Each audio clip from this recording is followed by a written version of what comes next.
د ازادي راډیو مثلث خپرونې ته ښه راغلی. هرکلی مو کوم. په دې خپرونه کې د پاکستان د یوه پیژندل شوي دیني عالم د څرګندونو په ارتباط بحث لرو.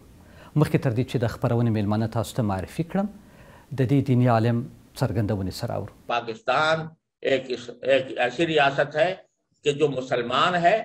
उसका दस्तूर उसके मुसलमान होने की गवाही देता है, और ऐसा दस्तूर है जो दुनिया में किसी और मुल्क के अंदर नहीं पाया जाता। ऐसा दस्तूर अल्लाह ने फरमाया। लिहाजा इस रियासत के खिलाफ कोई मुसल्लह कार्रवाई हमारी नजर में खुली बगावत है, हराम है, नाजायज है। हम कभी उसकी तायीद नहीं कर सकते। वाखिर दावाना अल्हम्दुलिल्लाह रब्बिल आलमीन। د तقی‌الدین عثماني د دې څرګندونو په ارتباط د افغانستان په خواله رسنیو کې ګڼو کسانو عکس العملونه ښکاره کړي دي. د دغو کسانو له ډلې څخه یو هم په دې خپرونه کې زما میلمه صلاح الدین سعیدي دی چې له لندنه د سکایپ له لارې راسره دی. سعیدي صاحب خپرونې ته ښه راغلی. او دلته په سټوډیو کې زما همکار د مشال راډیو خبریال ګل ایاز راسره دی. تاسو هم هرکله. سعیدي صاحب، د پاکستان د دې دیني عالم عثماني تر خبرو وروسته تاسو یو ویډیو کلیپ خپور کړو او ډېر انتقاد هم پرې کړی دی. د خلک سولې ته بللی دي چې جګړه باید ونه کړي او امنیت وي او آرامي وي، او جنگ د انسانانو لپاره ښه کار نه دی، د حل لاره نه ده، تشدد ته باید مخه نه کړو. ستاسو عکس العمل د څه لپاره و؟ بسم الله الرحمن الرحیم. سلام تاسو درنو لیدونکو ته وړاندې کوم. واقعیت د خبرې دا دی چې د دین نه افزاري وسیله استفاده کول، د هغه دوه تعبیره کول، مرګ په افغانستان کې جواز لري او په پاکستان کې جواز نه لري. د پاکستان استابلیشمنت مسلمان ګڼل او نور غیر مسلمان ګڼل، در حالی چې د پاکستان قوانین د لارډ کلاري د قانون پر بنیاد باندې بنیاد شوي دي. هلته په زرهاوه انسانان اردو او استابلیشمنت وژني. هلته د هوموسیکسوال د نر سره واده، د ښځې سره واده په شرعي په اصطلاح په قانوني بڼه باندې حاکم کیږي. هغه اسلامي ګڼل او نور غیر اسلامي ګڼل، او د دې سره خلط او مسج کول چې صلح خیر دی، دا مرد دی، دا غر دی، او ځان ته دلایل راوړل، سو استفاده کول دا ناروا.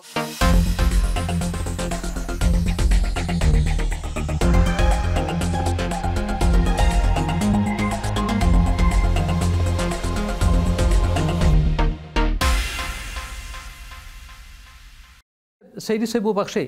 د پاکستان اساسي قانون په 1983 کال کې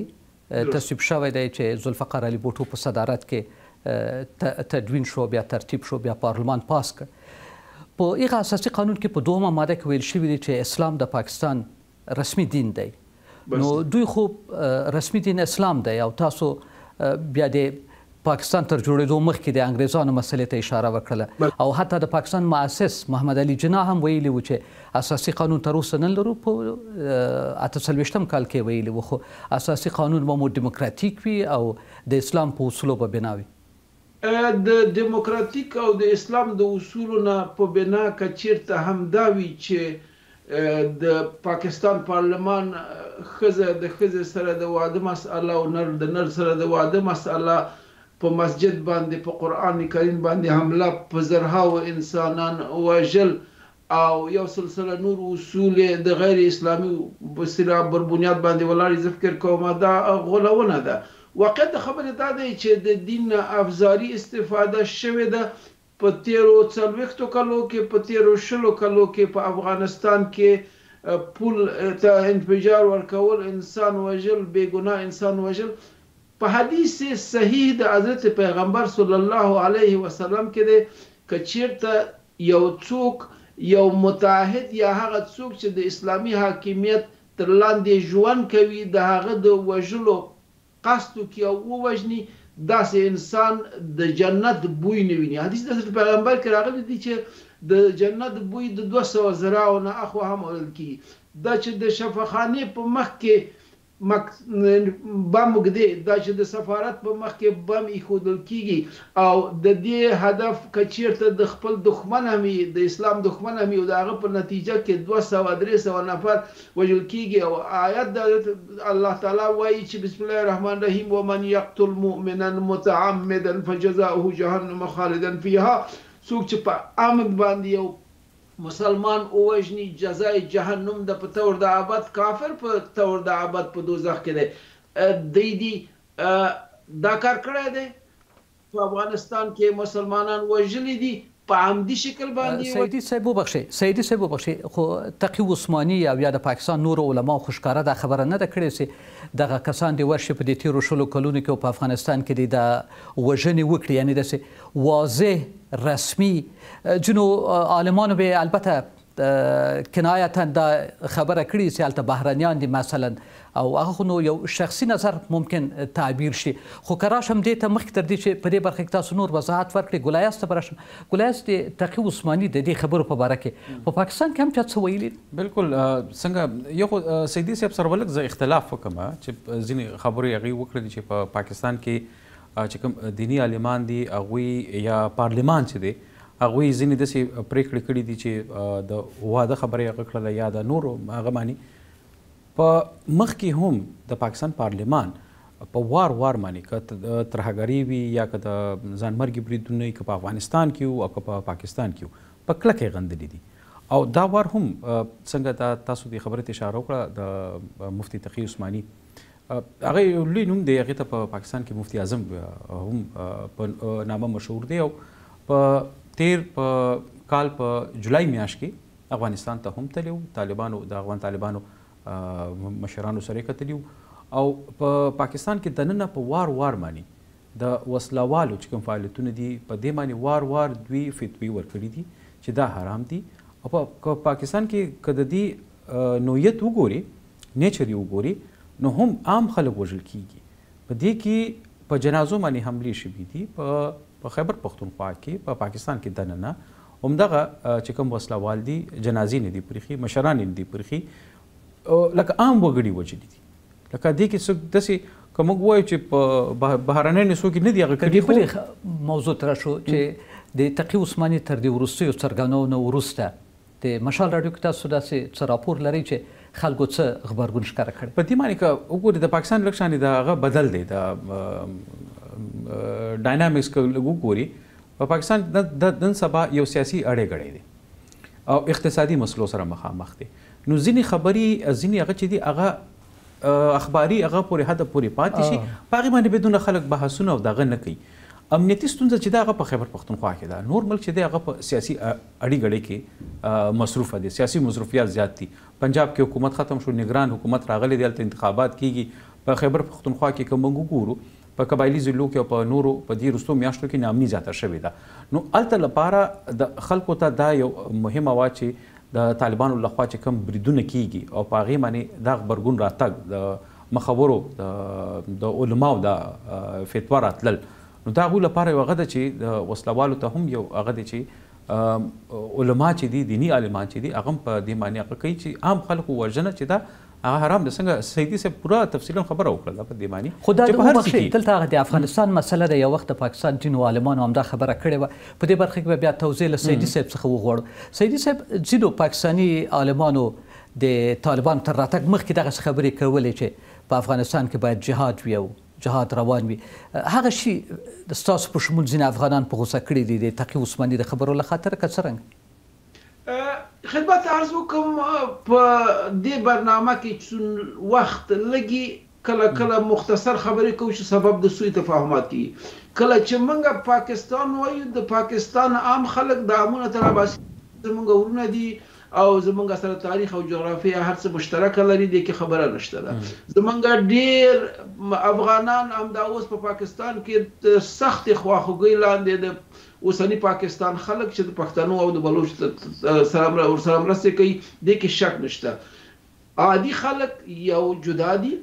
ملکی حکومت جدا ده، استابلیشمنت نظامی جدا ده چې د درې باید فرق دی. کې شک نشته چې د پاکستان په پارلمان کې هم ډېر ملي با عزت با کاراکتر شخصیتونه د افغانستان په سوله کې د خپل موضوع، اما په دې کې هیڅ شک نشته دی چې د پاکستان د ISI ملایانو چې منګه ډیر आवाज او داسې فتواګانې صادر کړې دي، په تمامه سپینسترګۍ صادر کړې دي، د اسلام په خلاف صادر کړې دي، چې د هغه په نتیجه کې په افغانستان کې نظام، سیستم، انسانان هر څه د منځه وړلي دي او د دې د فتوا پر بنیاد باندې شوي. دا په دې معنی نه دی چې هر مسلمان او هر ملا چې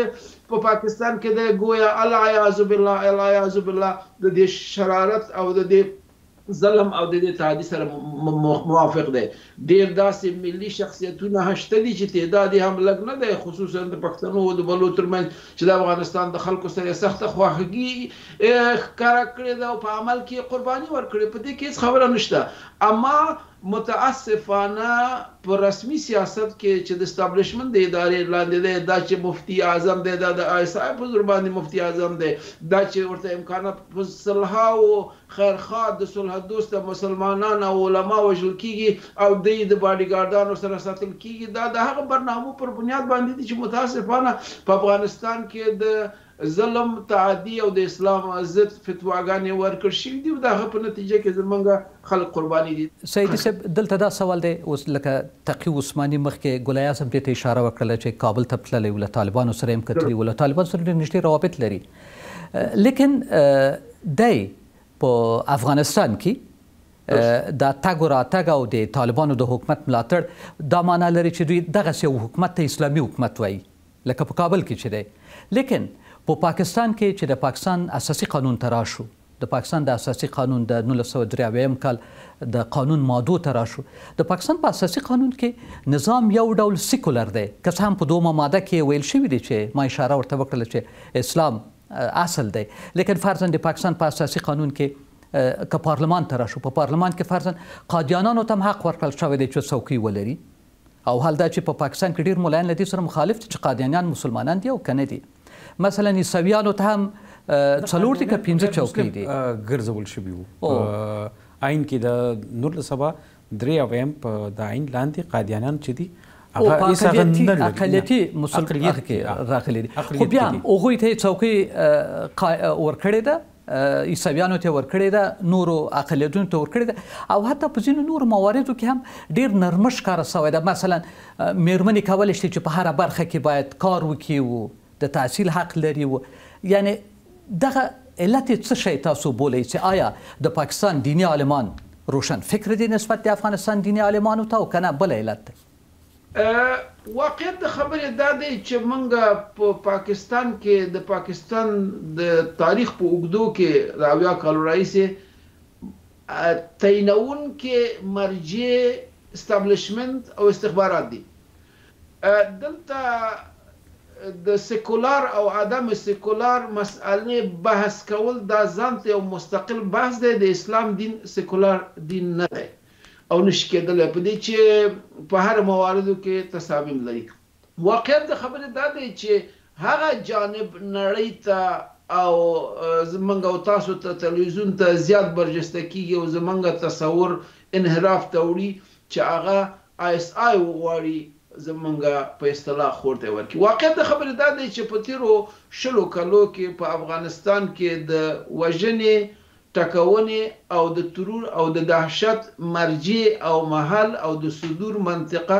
پاکستان و. هغه دلیل چې د پاکستان رسمي مراجع او د پاکستان وزیر داخله وایي چې موږ حق لرو د خپلو دښمنانو د تروریستانو لپاره افغانستان ته لاړ شو. په 20 کالو کې دا کار کړی دی، په سیستماتیک ډول یې کړی دی. دا چې د افغانستان کې د سیستم او د نظام د ړنګېدو لپاره تمام رسمي تبریکیګانې وایي یو بل ته، د هغه په نتیجه کې په افغانستان کې تمامت خواه حاکمیت راوړي.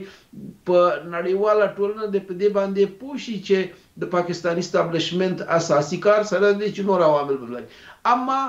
د علماو هغه برخه چې خیرخواه ده، د اسلام نه درست تعبیر لري، هغه ته فرصت نه ده ورکړل شوی. هغه برخه ته فرصت ورکړل شوی دی او فرصت ورکول کیږي چې د هغه په نتیجه کې افغانستان په خونو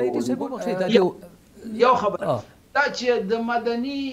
په اصطلاح ټولنو په چوکاټ کې د انساني ټولنو په چوکاټ کې حتی هغه جنرال چې په اویاومو کلو کې د آی اس آی مشهور جنرال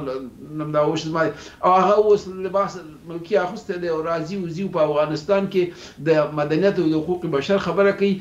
دا هغه سیاستونه دي چې د افغانستان د نظام او د سیستم او د خلکو د آزار ورکولو په افغانستان کې د بې حکومتۍ جوړولو دا خو بیرته بل سیاست ته ولاړو. سیدي صاحب البته د دیني عالمانو په برخه ګلایس وبخښه دیني عالمانو په برخه مثلا ځینې شان اصلا واضح نه دي. مثلا تاسو وایئ چې په اسلام کې سیکولریزم ځای نه لري، ځینې عالمان بیا دغه خبره نه کوي، ځینې ردوي. البته دې بحث ته نه ورځو چې دا اوس ځای لري کې نه لري او ګټې یې څه دي او زیانونه یې څه دي. خو رابه شو د ګلایاس پوښتنې ته تاسو نه پوښتنه خو نه، خو ځینې د مشر خبره وکړله سیدي صاحب چې که یو خو مختصرا خبره کول یو تفصیلي که هغې کې موږ لاړ شو دا بحث وخت لږ کم دی موږ سره. څنګه سیدي صاحب خبره وکړه چې د فوج لاسوهنه بالکل دې کې شک نشته په پاکستان کې دننه د فوج یو ډېر مهم رول دی په سیاست کې دی که د بهرنیو چارو په هغه کې دی. خو تیر کال چې د پاکستان د فوج مشر قمر جاوید باجوا هغه چې کله د مودې ختمېدله نو هغوی یو ډېر ښکاره خبره خپل کمانډرانو ته وکړه چې د دې نه پسته به د پاکستان فوج په سیاست کې او په نورو چارو کې به هېڅ مداخلت نه کوي. دا ومنله چې مخکې به دوی مداخلت چې هغه خو هم شوې ده د پاکستان پوځ څه دا خبرې کولې سیاست لکه موجوده حالاتو کې که موږ وګورو د تقي عثماني خبره موږ کوو او د دوی څنګه سیدي صاحب خبره وکړله هغوی تقي عثماني صاحب په اپریل میاشت کې تیر کال په 2000 بلکې په اپریل میاشت کې د افغان طالبانو ته یو خط لیکلی و چې د نجونو چې کوم په تعلیم تاسو کوم بندیز لګولی دی دا ختم کړئ. نو چې کوم تاسو هغه خبرو پورې چې د پاکستان دیني عالمان د یو ځان لپاره یو شی غواړي او د بل غواړي، نه داسې نه ده. هغوی هماغه خبره کوي چې څنګه دوی سره هغه په همدې برخه کې یو سوال شته سیدي صاحب نه بیا وکړم. سیدي صاحب ځینې کسان داسې تحلیل کوي چې په پاکستان کې دیني عالمان دا ویره لري چې په پاکستان کې د دوی دیني عالمان دغه رقم یو نظام ته لاره جوړه نه کړي او د دې لپاره مبارزه ونه کړي لکه څرنګه چې په افغانستان کې وو. یعنې دغه اندېښنه هم شته له دوی سره باید د دې مخه ونیسي. دقیقا طالبان د افغانستان طالبان او د هغه متحدین چې پاکستانی طالبان او نور ځواکونه وو د پاکستان د استخباراتو لخوا په افغانستان کې د نظام د سقوط لپاره وکارول شو. د دې ځای نه د افغانستان طالبانو ته دا ویل غواړم پاکستان به په هیڅ صورت سره اجازه ورنکړي په افغانستان کې داسې قوي په ځان متکی طالباني حکومت راشي چې هغه هماغسې چې تاسو ویلې د پاکستان د طالبانو دپاره ممثل شي. دا د وخت سوال دی چې کله به پاکستان بر علاوه د دې چې په تدریجي شکل تجریدي افغانستان طالبان په تدریجي شکل د نړیوالې ټولنې سره مخامخوي، اما داسې مرحله به هم راشي یا به زمونږ پاکستانی طالبان را سره وهي او کنه داعش او القاعده د راغلي ده او د په نامه مو ټکوو او تاسو باندې دا واقعیت همداسې چې تاسو ورته اشاره وکړله همداسې ده. اما خبره داسې ده چې دلته هغه جانب د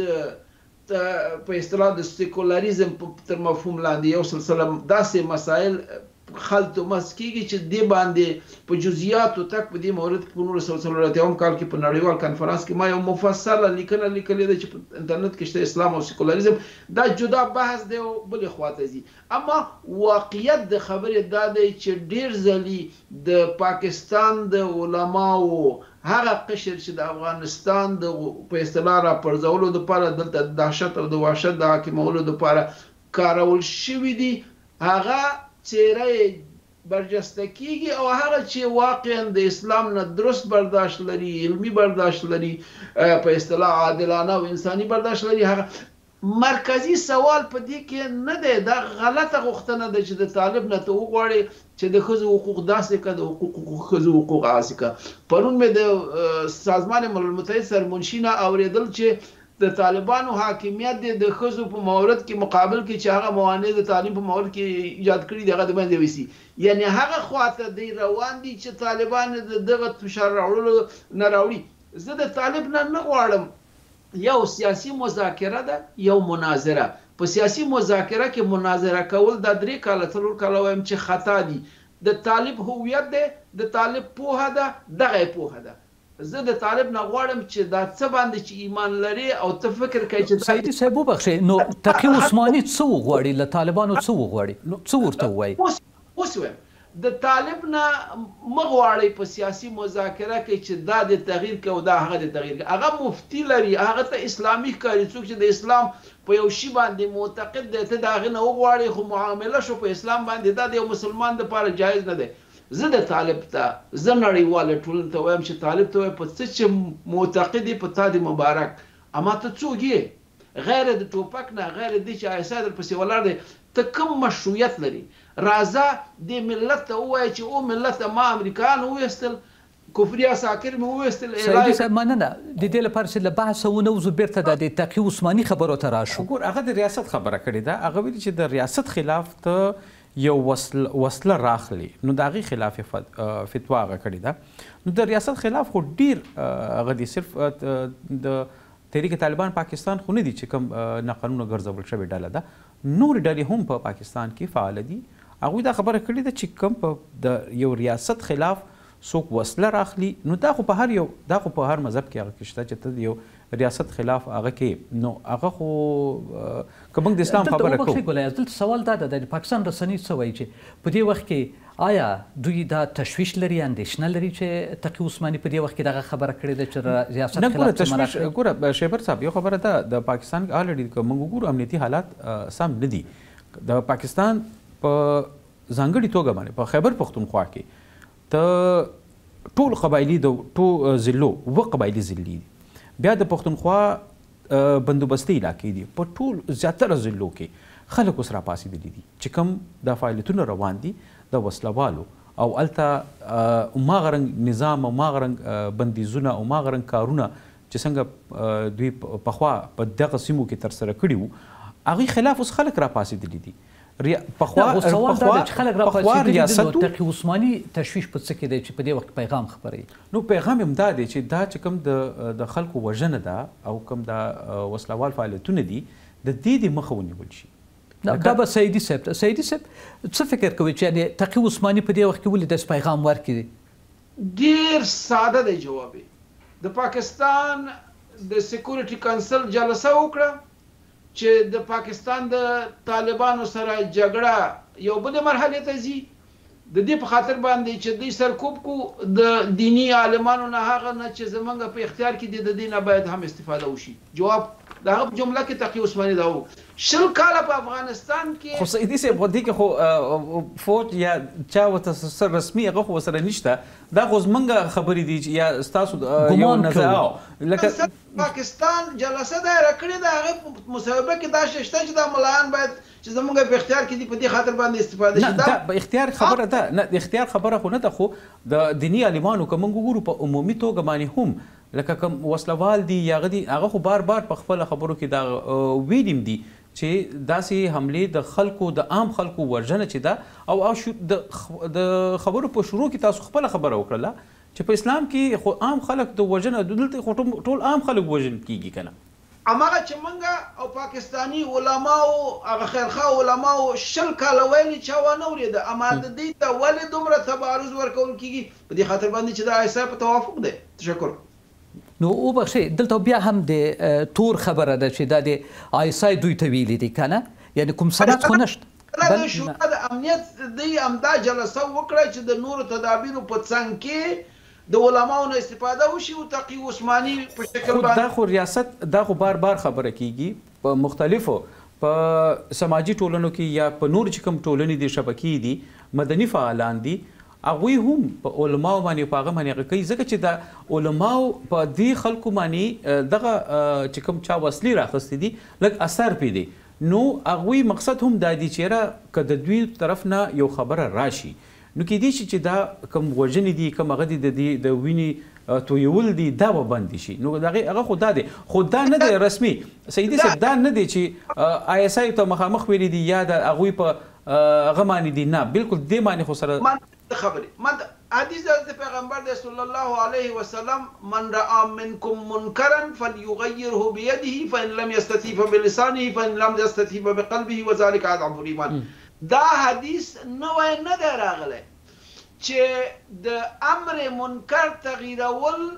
په لاس امر شوی دی، د دنه مفهوم دا نه دی چې هر څوک د راوخلي توپک د راوخلي او قتل کړي. تمام د علما د اسلام په دې باندې متفق دي چې دا د حاکمیت اسلامي کار دی.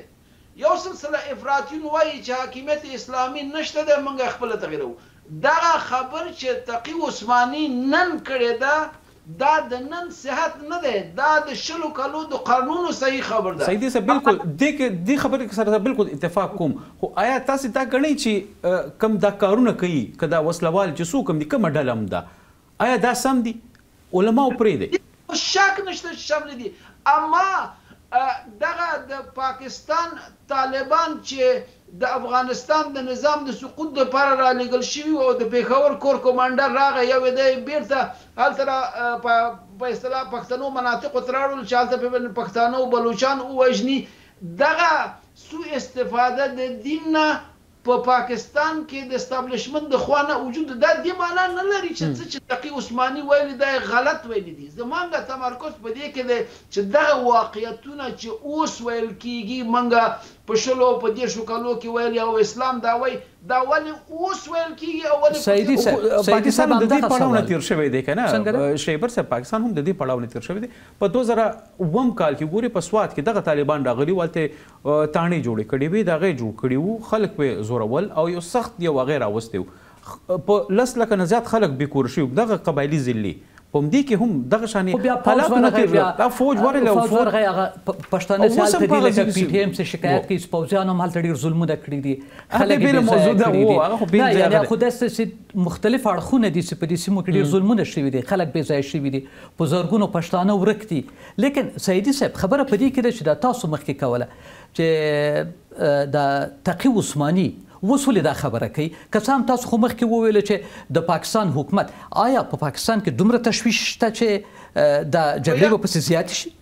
هغه اور چې پاکستان په منطقه کې لګولی دی، هغه اور چې د ترور او د دهشت نه د افغانستان او په یو سلسله سیاسي اهدافو د فشار راوړلو په روسانو باندې او په چینایانو باندې بل شوی دی، دا اور به د دې ګیره هم وسوځوي، په دې کې شک نشته، دا تشویش شته دی. داسې چل دی چې د افغان طالبانو د پاکستان د طالبانو ترمنځ او یو سلسله نور ځواکونو ترمنځ داسې اختلاط په تېرو شلو یا 10 کلو کې راغلی دی چې د دې جدا کول به ډېر سخت کار وي او د هغه په نتیجه کې به که چېرته په افغانستان کې د پاکستان د استابلیشمنت پر خلاف د ارزو په خلاف قوي افغاني اسلامي حکومت قائم شي، په دې کې شک نشته چې پاکستاني استابلیشمنت نه ډاره لري او دې ته به پرې نه دي. په دې خاطر باندې اوس تمام ځواکونه سره یو ځای کړي دي. اول دا مستندات نړۍ ته ورکړه چې په اتلانتیکل کې د افغان طالبانو د دوی ترمنځ یو سلسله توافقات وشي، نړۍ ته وویل چې د ترور مرکز دلته په کابل کې دی او د دې لپاره زمینه برابره کړه که چېرته مستقیمې جګړې ته ځي چې اوس پاکستان د اعلان کړی دی چې موږ یې تر اخره پورې ټکوو. د هغه په نتیجه کې به د افغانستان د غیر مستقر کول یو د برنامو د آی اس آی دی چې متاسفانه د افغان طالبان په عمل کې ښکاري چې په وخت د دې قضایو باندې نه پوهېږي. خو که دې ته راشو سیدي صاحب چې په پاکستان کې دیني عالمان پرته له څه شکه نفوذ هم لري، یعنې دوی تاثیرګذاره هم دي. العلماء ورثة الانبیاء، عالم د دین ورثه د انبیا ده، د دې ستر رسالت ده، نه تنها چې په پاکستان کې بلکې په ټوله نړۍ کې. ما خو وویل چې د پاکستان اوسنی پاکستان خلک دا چې په شکل د غیر مشروع په 4 صوبو کې د په زور باندې راټول شي، دا زمونږ ورونه دي، دا زمونږ تاریخ دی، دا زمونږ جغرافیه ده، زمونږ سره خواخوږي دي. پرون مې یو تلیفون ترلاسه کړ چې دلته یو خور راغلی ده او ستره ژورنالست ده، موږ ساتلی ده او نور هم ساتو، تاسو هم که کوم مرسته. دې کې شک نشته، موږ سره روابط لرو، تماسونه لرو، د دې خواخوږي. اما د ملا نه سوء استفاده کول او هغه په دا شرایطو کې زه دا نه وایم چې تقي عثماني چې څه خبره کړې دا دروغ وي دا غلطه وي دا رښتیا وي همدغسې دی اسلام چې باید د ظلم تعدي او تجاوز